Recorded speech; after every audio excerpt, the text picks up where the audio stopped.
was 17, I was going to join the army. And the reason I was going to join the army is because my head teacher told me that would be the best option for me. I'd done my mock A-levels, and I'd got 4 U's, which it's not a good Scrabble hand, and it's U's are unbelievably bad. Yeah, and it's not all that great for future career choices either. So he said to me, you know, the army are coming in tomorrow. Might be a good idea to speak. You know, listen to what they have to say. So I went home, and so the army came in and they did this fantastic presentation. I mean, what boy when they're 17 doesn't want to join the army? It's outstanding. I mean, what a life you've got. When I went home and told my mum, who sat at the back, that, you know, this is a good career choice, we didn't agree. We didn't disagree. Now that's an understatement. We didn't. Yeah, it's an understatement. You had words. We had words. Yes. But unfortunately, you know, I was in the position that I believed what my teachers told me, and my teachers told me that, you know, this was a good option for me. Fortunately, I had a very good. I was a fairly good rugby player when I was younger. I can see that. And that was how the army was sold to me. I was going to travel the world, and they've got a rugby team, and it'd be great. And fortunately for me, my rugby teacher at school, the rugby coach, took me aside like 2 or 3 days after this whole kick-off and said, look, I've got a year 7 rugby class going on now. Do you want to come down and help me run the session? And I said, I can't, I've got a study period. And he said, don't be stupid.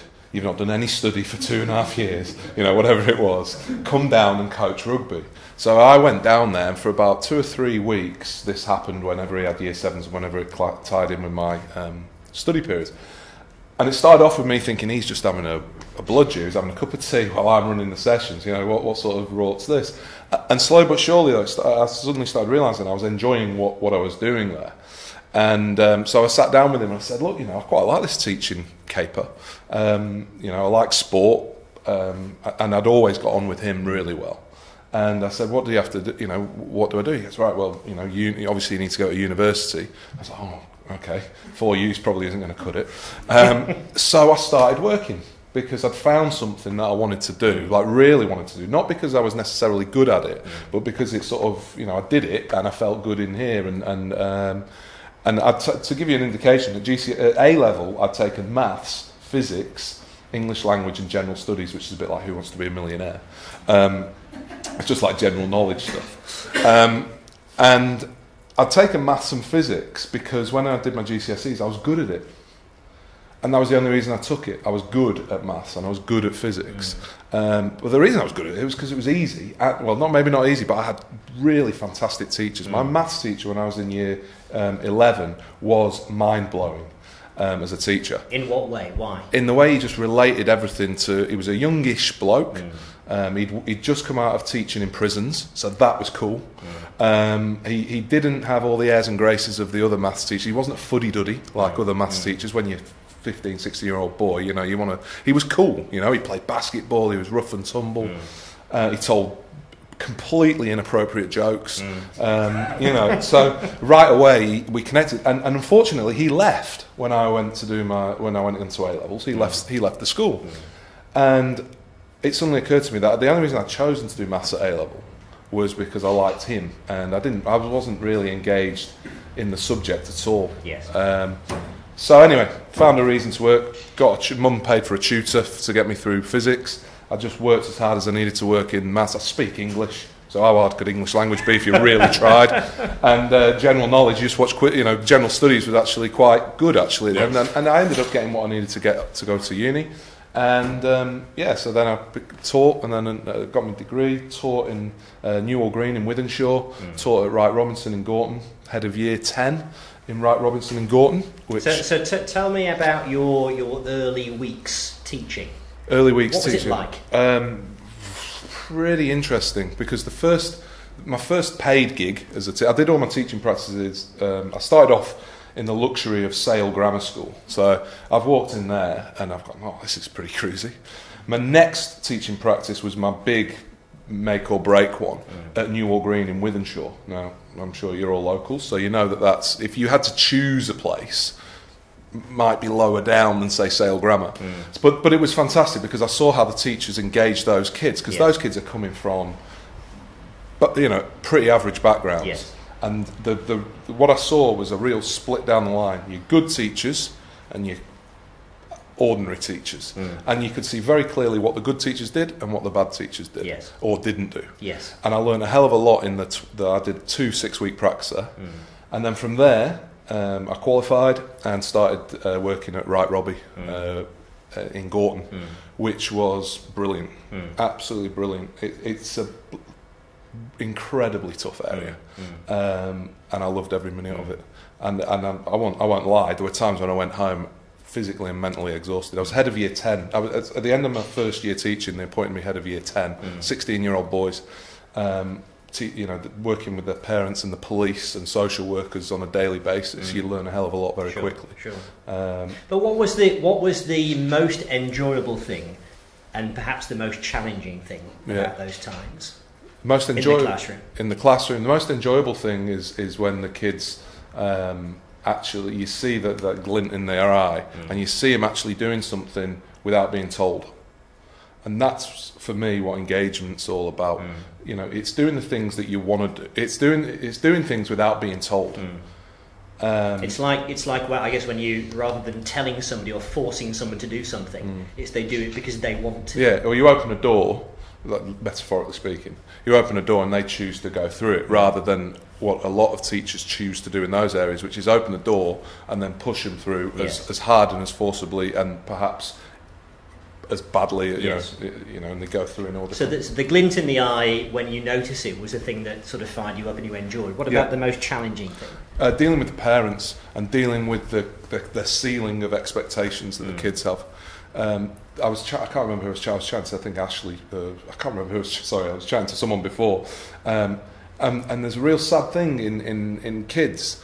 Like, they only need to be, by the time they're 7, 8, possibly a bit older, 9 or 10, they know if they're at a good school, a bad school, if they're in a poor area or a rich area, if they're expected to go to uni, if they're not, if they're going to get a good job, if they're not, who's going to get the better jobs, they know that, rightly or wrongly, they know. And that's incredibly infuriating. So when you go and sit in front of a group of 14-year-old kids and say, you know what, guys, what do you want to do with your life? And they've got completely far-fetched things, or they've got completely mundane things. But they're not the realistic. The whole realistic, what's genuinely realistic, isn't there, because they've been told by the media, if you like, or in some cases by their parents, and in a lot of cases by the teachers in those particular schools. So close the gap, if you would, between where you are now in that journey and going to Australia. Going to Australia. Well, going to Australia was a lifestyle choice. I went to play rugby originally, I just fell in love with the place. My missus is Australian and my kids are Australian now. So, the issues that you face are the same in terms of engaging kids. That you don't have the same levels of crime that you have here in terms of particularly youth. Sure. But essentially, the reason I'm now back sitting here is that I've always had this nagging feeling that something was wrong with what we were doing in schools. Couldn't put it into words. I didn't know what it was. Just had this gut feeling, and like exams. I was never one for, judging kids. Oh, he's a bright kid. He's not a bright kid. She's clever. She's not clever. Based on 5 subjects. Yes. Maths, English, history, whatever, science. Standardised measurements. Yeah, and saying, all right, well, you're in that percentile, so you're not a bright kid or this. And by pure fluke, I found TED.com, which is a great website, and I found Sir Ken Robinson's talks, and he put into words what I'd felt, and that's why he's so good, because he does that. And it was there and then that I started thinking these things through, and just then, sort of by coincidence, happenstance, whatever you want to call it, different things in my life, different people in my life and things like that, I was starting to see dots joining up. So I started thinking, okay, well, let's look at it one way. Education is good for some people. Education's okay for some people. But there's too many people who the education system doesn't actually do much for. It's sort of like a holding pen for 16 or 18 years, and then we let them out. And if if you've done well enough, then you go off to uni. Yes. And so I started looking. Okay, well, uni's an interesting thing. And you look at your best scholars who go to uni. That's where the highest dropout rates are. Your best scholars at school are the ones who drop out at university, not your C kids. So what's going on there? And that's across in all Western countries. But for the audience's benefit, for those of you who haven't seen the TED Talk by Sir Ken or are familiar with his work, could you summarise his views? Yeah, certainly. For the audience? Yeah, certainly. So, I mean, the education system as we know it today, and I apologise if I'm going over what you know, but the education system as we know it today basically was established to power the Industrial Revolution. At the time, they needed to work out who was the brains and who was the labour force, and so that basically if you were smart enough, you went off to uni to be the brains of the country, and if you weren't, well, you went and got a job powering the factories and things like that. And Sir Ken argues that we haven't really changed much from that, and he argues that the school is almost like a factory line. Like kids turn 5, we put them in class, and they just process through a system, having different things done to them until they come out this package at 16 or 18 years. There's different departments as there would be so you've got your English department, then you've got your maths department, then you've got your science department, and this in no way bears out what we do every day. And I don't know if you have an English thing scheduled at 9 o'clock in the morning, followed by then I'm going to have a bit of science scheduled at 10 o'clock. Or bells. How many bells indicate your day? End of the meeting, there's the bell, sorry, you've got to go.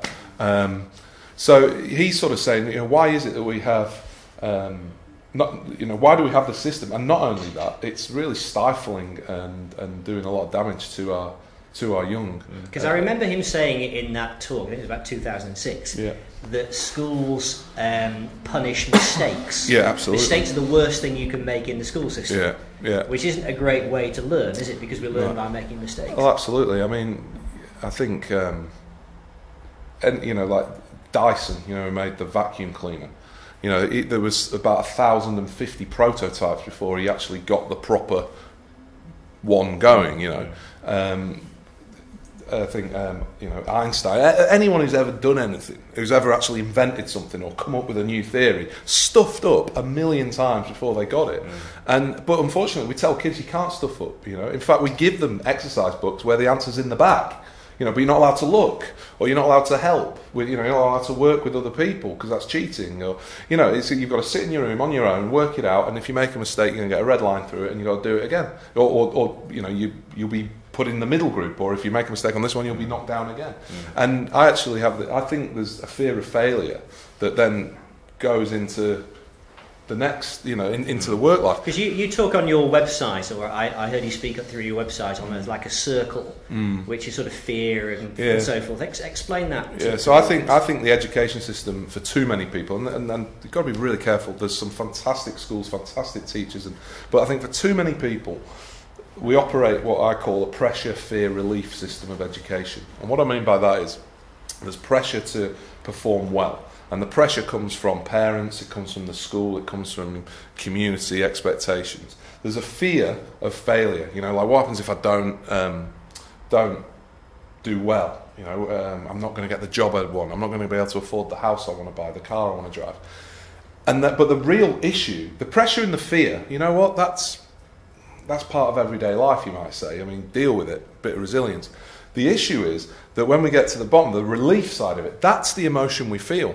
That's when you get through it. Relief is the emotion. It's thank God, it's over. Escaped. Yeah, and the only way we suck them back in is to up the stakes each year. This year's far more important than last year, or this exam's far more important than the last exam. And the issue there is that people start mistaking happiness, or they start mistaking relief for happiness. So they go, I'm really good, and it keeps on building, it keeps on building until they actually do fail in such a massive way, and the stakes are so high, and it's different for everyone in every walk of life, but they can come falling down very, very quickly. So that's a nice sort of segue into this issue of depression amongst younger people, which you kind of have explored with some depth. Yeah, I have. my scholarship that Sarah mentioned before was to look at ways of preventing, raising awareness and addressing youth depression. And up until my scholarship, the majority of recipients in the past had done it on intervention programs. So people come in, you target your, okay, we think this half of the room might have issues, you go and work with this person, and it's a great program, it's been trialled in hundreds of places around the world, and it's really good. And I was thinking, okay, well, that's cool.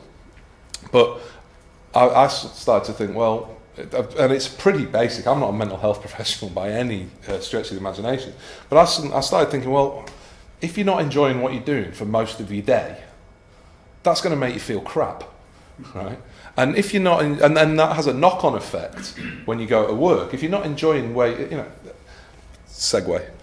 Like Christmas, a lot of the biggest question people ask at Christmas is, when are you going back to work? And the biggest reaction is, oh, another week or so. Why? You get a different job. I know it's different, probably not the time to say that in England, is it, right now? But come to Australia, there's plenty of jobs. But why? Why do we stand for that? Why is it okay that we actually don't like our jobs? You're only there 9 to 5 days a week if you're lucky, maybe sometimes on the weekend, and your overtime that you might not get paid for anyway. Why do we stand for that? And we stand for it because we've done it at school. You go to school, kids sit in class, bored, but they do all right, and they get through it, whatever. So bringing it back. So I thought, well, hang on, let's change education so we actually get to the root of not what people can do, but who people are, if that makes sense. And that's what education should be about, finding out who people are, then finding out what they can do. Nurturing it. Nurturing what's it. Inside exactly. Them already. And then finding out what they can do to which enhances that and allows that person to then flourish. I was good at maths when I was 16. I got an A at whatever it was, A star or A at GCSE. No intrinsic interest in it whatsoever. I had a great teacher who kicked me up the arse and made me work, and I was good at it until that point. But because I didn't have an intrinsic reward, as soon as the going got tough, dropped out. But it reminds me of in Sir Ken's later book, The Element, where he meets people who are very competent at what they do, but they're not in love with it. Yeah. They don't really love going to work. Yeah. But they bumble along because they know they can do it. Yeah, I think it's not everyone's going to have a job they love. That's just unrealistic. So it's important that you've got to have something in your life that you do love. And if your job, in his book, The Element, fantastic book, you should read it. He meets a car salesman, and he's flicking through a magazine while he's waiting to speak to the car salesman because he's selling a Lexus or something. And he comes across a couple of photos. I think it's a surf magazine actually. And he goes, "Oh, that's a coincidence. This photographer's got the same name as you." He goes, "It's not a coincidence, that's me." And he goes, "Oh, why don't you do this professionally?" He goes, "Well, you know what, there's not a great deal of money, you have to, there's so many photographers out there, especially now in the digital age, blah, blah, blah, blah, blah." But, and he's not in love with selling cars, but selling cars allows him to indulge in his element. And the element is the notion of what you're good at and where your passions collide, or where they intersect. Now, I'm incredibly fortunate. I can genuinely say that I love what I do. Whether it's talking to kids, whether it's talking to adults, whether it's writing, I love it, and I don't find it. The only time I find it tiring is when I stop, if that makes sense. The only times I find it tiring is when I stop. In the moment, I could talk for hours. I could write for hours. I could be at a talk on stage for hours. But when I stop, that's when I go, whoa, And I noticed it, funnily enough, when I got on the plane to come here. I was like, okay, I don't have to do anything for 2 weeks now. And it just went, whoa, But it's not necessarily a good or a bad thing. I'm just saying that when you find that your element, it doesn't faze you. When am I going back to work? End of January. Can't wait. I recall the story he tells as well about the chap who came to a book signing of his, and Sir Ken asked him, "Well, what do you do?" He says, "I'm a fireman." He said, "Well, when did you want to become a fireman?" He said, "I always wanted to be a fireman." He said, "Well, but it started at school, and my teachers told me that it was a ridiculous idea. I should do something like a profession, become a doctor or an accountant." And one teacher in particular belittled it. But he said, "I got my own back because a couple of months ago I rescued this guy from a car, dragged him out of the burning car, and it was him." And saved his wife as well. Saved his wife as well. Thought a bit higher of him after that, I think. Yeah. But but it comes back to this whole notion of what engagement is, and that's what a lot of people go through education, go through your job. If you think of your own workplaces, there's a lot of people who do exactly what they're expected to do. They might do a little bit more, maybe not. The ones who just do exactly what they're meant to do, and it's particularly in school, most teachers will say, Joe blogs, he's engaged in this subject, you know, blah, blah, blah, he's very good, blah, blah, blah, blah. How do you know? How do you know they're engaged? They're actually just conforming to what you've asked them to do. There's nothing, you know, and they might be just doing that because of the fear of failure and the pressure from external sources. Now, I've explained to people that you're trying to change the system from within. Yep. The Australian education system. Yep. Can you give the audience an example of the kind of things that you're doing which kind of go against the mainstream methods? Yeah. And the results that it's had? Okay. The model of engagement. So that's what I'm all about. I reckon we'd look after your behaviour in school. Would if kids are genuinely engaged, they don't mess about. They feel good about themselves and they do better. That's the bottom line. So the model of engagement, the true model of engagement, is you've got to have an element of autonomy, you've got to have an element of mastery, and you've got to have a model of purpose. So I'll give you one example of what we've done in my own school. And bear in mind, you know, I'm not working with the roughest of the toughest kids now. I'm working in the eastern suburbs of Sydney. It's not, you know, I'm not killing myself. And I'm a health teacher, so we wanted them to get fit. And we decided to enter all of year 10 into the 14-kilometre City to Surf, which starts in the middle of Sydney and runs to Bondi Beach. And we said along the lines of, okay, you can essentially do what you want in terms of how you're all going to run it, is what we said. You're all going to run it, but what do you want to do with that? You know, and we started, well, you could raise money for charity. Yes, you could. Okay, we could try and enter a competitive team in it, that kind of thing. And so we sort of built this whole thing about the autonomy side of things. Okay, so I wasn't saying, right, everyone has to run it at a certain speed. There were some who were just going to jog it. There were some who were going to walk it even. There were some who were going to do it in fancy dress. There were some who were going to really just go out and hammer it. The mastery side of things was everyone did have to train them. Everyone had to improve. So the reason mastery is actually really important is because I think education actually caps the need to master your subject. What I mean by that is Roger Federer is the best tennis player I've ever seen. You can't argue with that because you don't know what other players I've seen. But he is the best. he is the best I've ever seen. But he's not mastered tennis. And every training session he goes to, he will try to get better. He's not kicking back going, all right, that's it, I've done my bit now. I've got Nadal on the weekend, I'll just sit back, not a problem. But our kids in school do, because once we give them an A in maths, there's nowhere for them to go. Once we give them if Shakespeare was at school today, he could only get 10 out of 10 for a poem. And the kid next to him could get 10 out of 10 for a poem as well. There's there's nothing there really to strive to push them on. So this whole mastery thing, we said, right, you do have to improve. You have to do something to improve. And the purpose thing was, right, research your own, any charity you want, and they basically then could promote it any way they want. So we had some people setting up social media pages, we had other ones doing barbecues, we had other ones going out and busking on the streets, indulging their passions and their strengths. Now, that's not in the syllabus anywhere. And in fact, you know what? I'm told not to use social media in school because it's bad.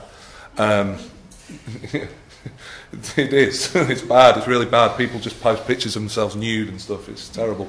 But that, you know, you've got to do that. And so I mean, that's just one very small example. To be honest, I'm looking at bigger scale things in terms of, you know, like we've got to look at what are the challenges that these kids are going to face. The kids who started school in September here, graduate in 2025. Why are they doing the same subjects that I did at school?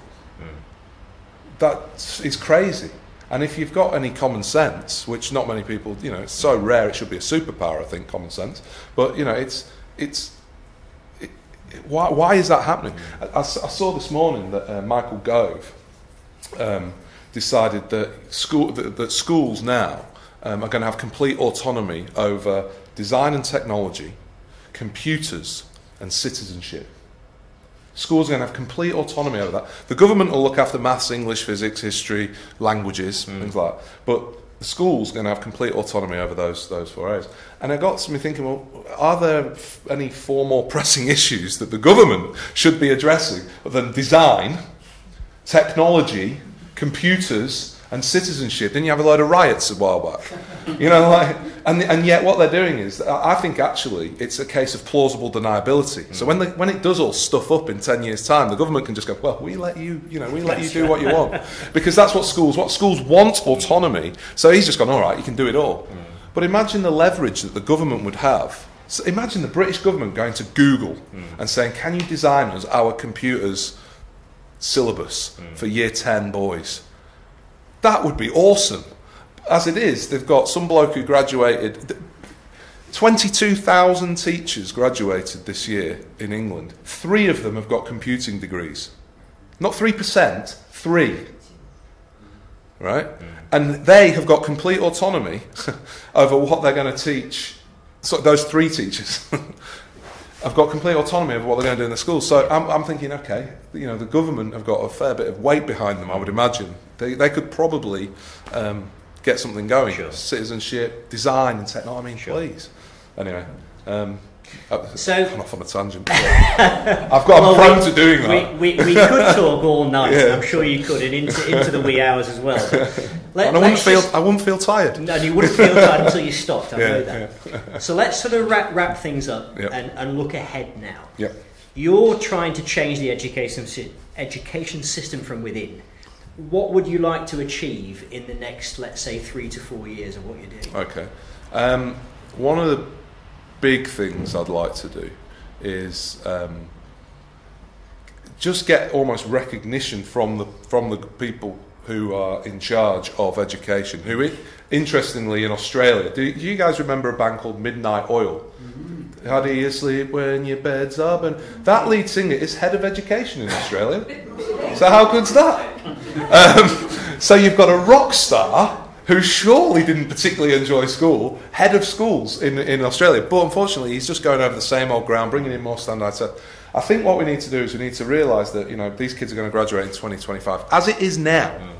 You know, we're living in such different times. You know, you've got the financial issues, you've got the fact that anything that can be done cheaper overseas or done by computer is being done overseas or done by computer, and we need to start looking at, okay, well, what are the things that are going to set businesses, what are going to set countries and the workforce of the countries apart, and that needs to be addressed. So these are these sort of X factor skills, things like the ability to be creative, to innovate, to collaborate, to relate, relate. I mean, you know, I'm hearing adverts all the time to get your self-assessments in on you know, tax assessments in, or you get a fine. So a lot of people are doing that on computer. Why in another 10 years? You know, why are people going to go to accountants? You know, well, they're going to go because the people who are there at running accountancies now are realising, well, hang on, it's actually more about what we can offer extra. It's the story we can create for people and put into context. So that needs to be taught. You can't just have these, you know, automons coming out of schools being able to fill in formulas. And I think business leaders are voters and they drive the economy. They need to be telling government that, you know what, actually you're giving us a pretty ordinary products here to work with. And at the same time, when the young kids are coming in, they're fantastic people you're getting. And you should be looking at not just what they can do, but who they are and how that can impact on your company and set your company or business or whatever it is apart. Because so maybe finally, Dan, just a one-line message. If there's a single message that you want people to go away with today, something ringing in their ears, what would it be? I think we should all, as teachers and as employers, but more so as teachers or employers, when you get them just as, you know, young kids coming out, we should see every kid as gifted and talented, and it's our job to help them find out what those gifts and talents are, because at the moment they're not, they're being stifled. So that would be one thing to take away. But yeah, I'm sure maybe later in the question and answer more things might come up. Well, Dan Haesler, thank you very much for joining us. Thanks for having me.